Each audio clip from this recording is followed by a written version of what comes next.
How can you learn to become scammer-proof in a world with so many cons trying to get your money?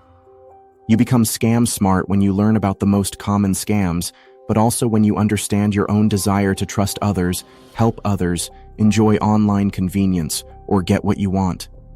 When you know yourself, learn the tactics of scammers, and practice simple protections, you'll become scammer-proof. Let's unwrap the 6 most common scams. Much of this list comes from the United States Federal Trade Commission. This graphic breaks out the scams by age in case you were under the impression that only older people get scammed. Number 1 is online shopping, and it affects people of all ages. We all love the convenience of online shopping, but sometimes the company on the other side of that Facebook ad or email isn't for real. The most common scenario is you pay, but they don't send you anything. When you try to find out what happened, they're gone. Or they send you a product, but it's defective or not as advertised. You try to send it back or get a refund and find out they don't back their product. When it comes to buying online, stick with reputable companies that have a reputation to maintain. Scam number 2 is business and government imposters. You think you're getting an email or phone call from a reputable company, even the government, and they are not who they say they are. Look for unexpected contact. They initiate it. They say there's a problem with your information, your account, something that requires that you share your information with them to fix it. Don't. Be skeptical if they initiate contact. Before you give them any information, check them out by contacting the agency or company they claim to represent. When a company calls and says there's a technical problem, chances are it's a scam. With one scam, they claim to be Microsoft, who is reaching out to say there's a problem with your computer. Microsoft doesn't do this. Remember, if the agency or business initiates contact, be very skeptical about this. Check it out directly with the agency or business while ignoring their urgent claims. Scam number 3 is investment scams. Hey, we all want to jump on a unique opportunity for amazing returns. Before you sell the farm to invest in that gold mine, slow it down, cowboy. You must do your homework first.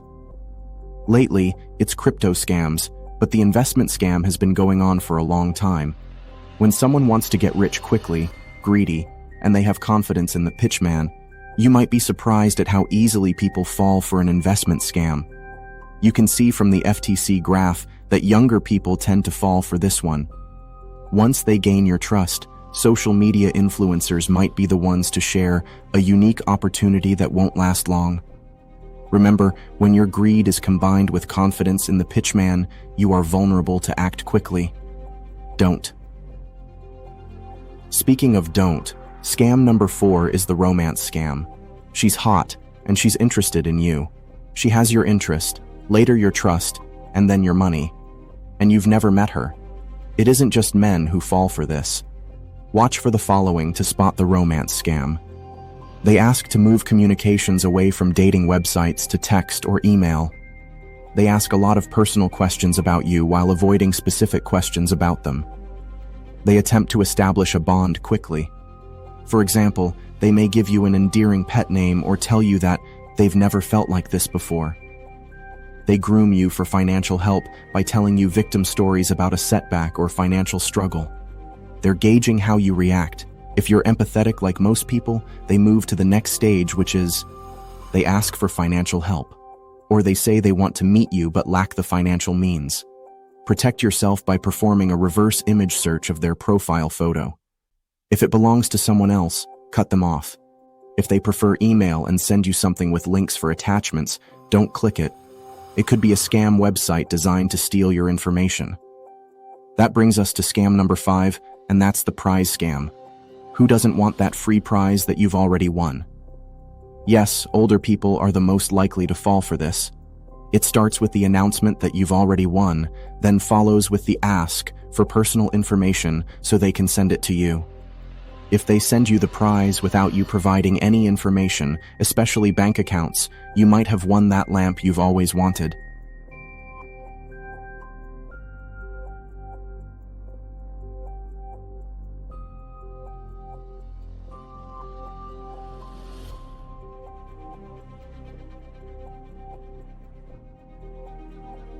Scam number 6 has to do with friends and family asking for money.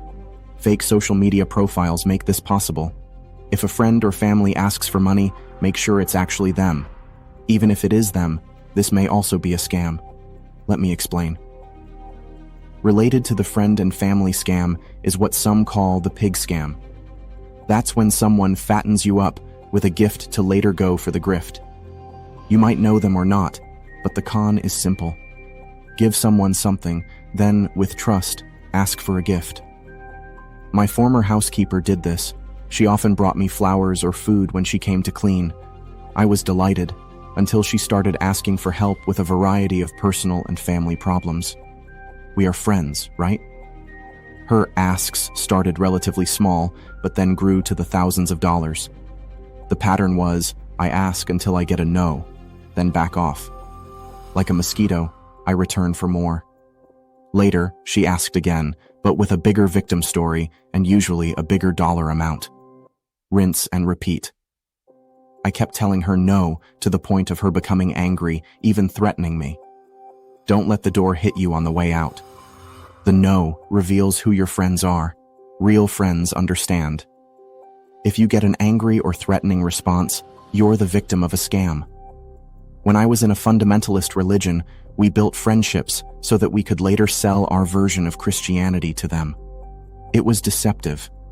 The friendship existed only to pave the way for religious proselytizing.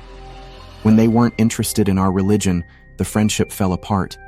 Their no thanks revealed the truth about the fake friendship. If the person asking for help is your friend or family, don't hesitate to say no. You are the only person who can protect yourself, whether you know them or not. Scam number 6 is when they ask you to pay in unusual ways. If a person asks you to pay with a preloaded debit card or virtual currency like Bitcoin, chances are it's a scam. Once this money is spent, you can't get it back. This also applies to vendors who ask you to set up a new bank account or pay ID to pay or be paid by them. This is a clear sign to be suspicious. It could be a scam or money laundering. Your bank will never ask you to open new accounts to keep your money safe. Stop and check to see who you are dealing with. With all these scams, the scammer uses urgency to get you to act without scrutinizing them. Slow it down with them. Anyone who asks you for personal information must be fully vetted. If someone asks you to verify your identity with personal information, don't do it until you are sure who you're dealing with. If something feels off, it probably is. Thanks for joining us today at the Change Capability Institute. If you got value from today's video, like and subscribe to the channel.